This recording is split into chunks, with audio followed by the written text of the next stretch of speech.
best foreign language film category at the Oscars is always pretty exciting, especially if you're someone from the Philippines, because we're always hoping that a movie from, the Philippines will finally be nominated. And this year, our submission, Transit, unfortunately was not nominated. It's a great movie though.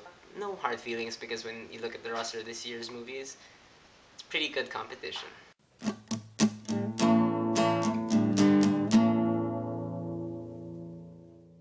Okay, so now we are part 12, I believe, of my Oscar coverage. This time we're talking about Best Foreign Language Film. Now again, just like with the animated features, I try to judge these movies as a whole. I don't try to see which movie best, presents its country or, best represents how life in that country is like, because that's really biased, so I'm gonna try and do this as objectively as possible. However, you must admit that whenever you watch a movie, a foreign language movie, like, you kind of have to keep your cultural bias in check, because there's certain things in some cultures that are just, inherent in those kinds of movies. Like, let's say Bollywood. When you watch a Bollywood movie, you can't really complain like, oh, why are they dancing all of a sudden? Because it's really a part of Bollywood film. So really no special criteria here, although I will bring up the fact that sometimes subtitles aren't written out as well as they can be, but then I try not to concern myself with that either. And of course, I won't be judging it based on like how nice the language sounds, because why would I do that? Anyway, whatever. Anyway, the nominees for Best Foreign Language Film are from Belgium and in Dutch, The Broken Circle Breakdown, Felix van Groeningen. From Italy and in Italian, The Great Beauty, Paolo Sorrentino. From Denmark and in Danish, The Hunt, Thomas Vinterberg. From Cambodia and in French, The Missing Picture, Rithi Pan. And from Palestine in Arabic, Omar, Hani Abu Assad. Now before I proceed, I have to admit again that I was not able to watch 2 of the movies on this list. I could only watch 3. So I won't be able to talk about number 1, The Missing Picture, which I hear is actually really good. It screened here last year in December in the Philippines, but I didn't get to catch it.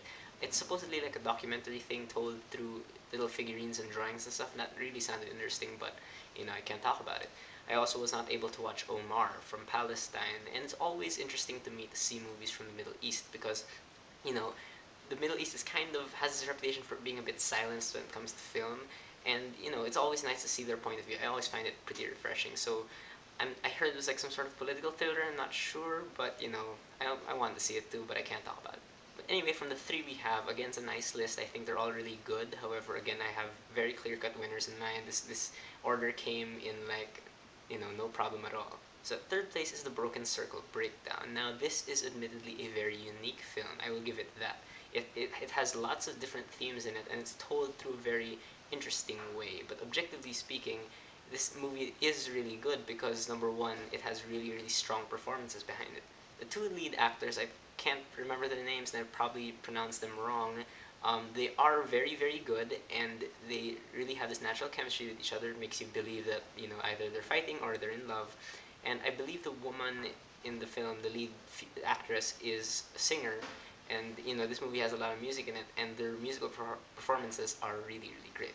That really is the biggest plus I can give this movie, though, the music, because they don't just plug the music in there. In a way, in a really strange, abstract way, it does come to represent them as characters. And it's strange because the music they play is very bluegrass, it's very country, but it's nice to know that, they're not just doing it as a pop thing. Like, I believe the filmmakers did have an understanding of this music. And, like, there's a certain point in the movie where the male character says that he plays the banjo because it reminds him of punk rock. And then I started thinking, yeah, there is kind of a connection between there, like, at least for me. And really, the music is fantastic. Every time a song comes on, it's just like this movie just gets even better. However, again, it is a very flawed movie in my opinion.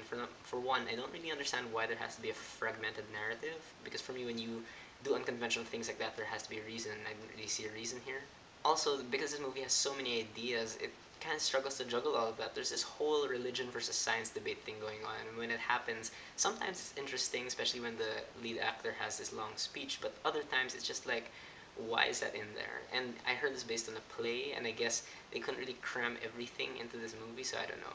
I still do think it's worth watching those almost solely because of the music, because the music is so really, really great, and just the way they use it, the way it kind of symbolizes these characters in a way, it's really, really interesting. Okay, at 2nd place, I will put The Hunt. Now, I know a lot of people watch this. I know Chris Stuckman reviewed this, and that got me interested in this. And one of the reasons why I think this is such a great movie is because of Mads Mikkelsen. People definitely know him as the dude from Casino Royale, the villain there, and obviously as Hannibal Lecter from Hannibal. And I was afraid going in that I would just see him as a bad guy. And what surprised me so much was that he does not look like a bad guy at all. I mean, he looks the same. It's just that his character, he was able to sell the fact he was this innocent school teacher. Really, he turns in such a great, nuanced, vulnerable performance. Like, he seems like the nicest guy in the world, and it's just so impressive. The writing here also is great. Like, there's lots of point of views being thrown around here because this is about a school teacher who's wrongfully accused of, molesting a child or something. And it's just so interesting how it just really does feel real. They're imposing a lot of views on you, like these different characters, but it never feels preachy. It never feels like, a fact-based kind of thing. It really just feels very natural. And mad props to the directing because, at first going in, I was thinking, oh, this whole thing, if everything that happens here is because of this lie that this one kid tells, I'm gonna be really angry because it seems like such a cheap way to get conflict out.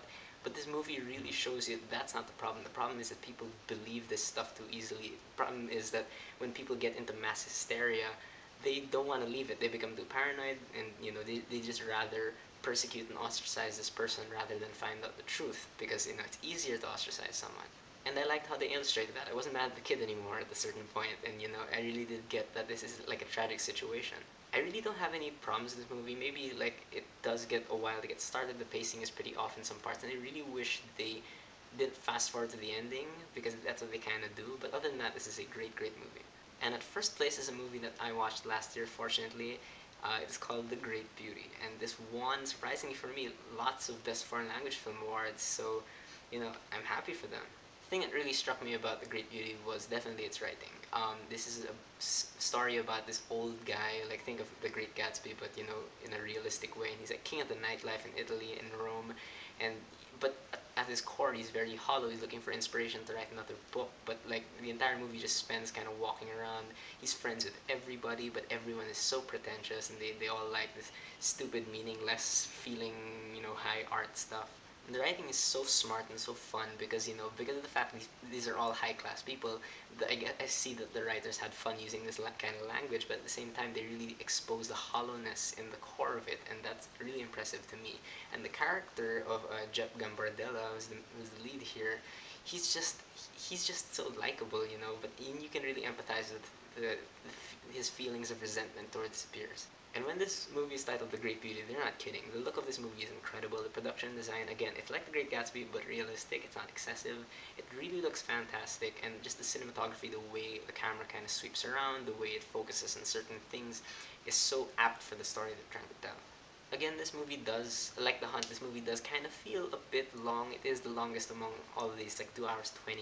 It still does get its point across, and it's just fun being with these characters. And really, I have to give it up to the director for doing such a good job with this, because this could have devolved into lots of just talking, talking, talking. But then you really get the sense, of progression. You get the sense that everything that's happening is just meaningless. So yes, The Great Beauty is number one, and for who I picked, who would win the Oscar eventually, I think it's still going to go to The Great Beauty, because it surprised me that, a movie like Blue is the Warmest Color has not been getting nominated, and Great Beauty has been winning, and, I expect it to win again just because it's won so many other times. I can't say anything about The Missing Picture, Omar. The Broken Circle Breakdown, I think, right, it is very unique and stuff, but I do think it's just a bit too flawed to get it, and I don't know, I actually feel like The Hunt might take a surprise win, but again, The Great Beauty just has been on such a streak that I think it's going to take it. So yes, those are the nominees for Best Foreign Language Film. What do you guys think of this year's roster? What do you think should win? What do you think will win? Whatever you think, whether you agree with my opinions or not, please leave me a comment. Let's have a conversation.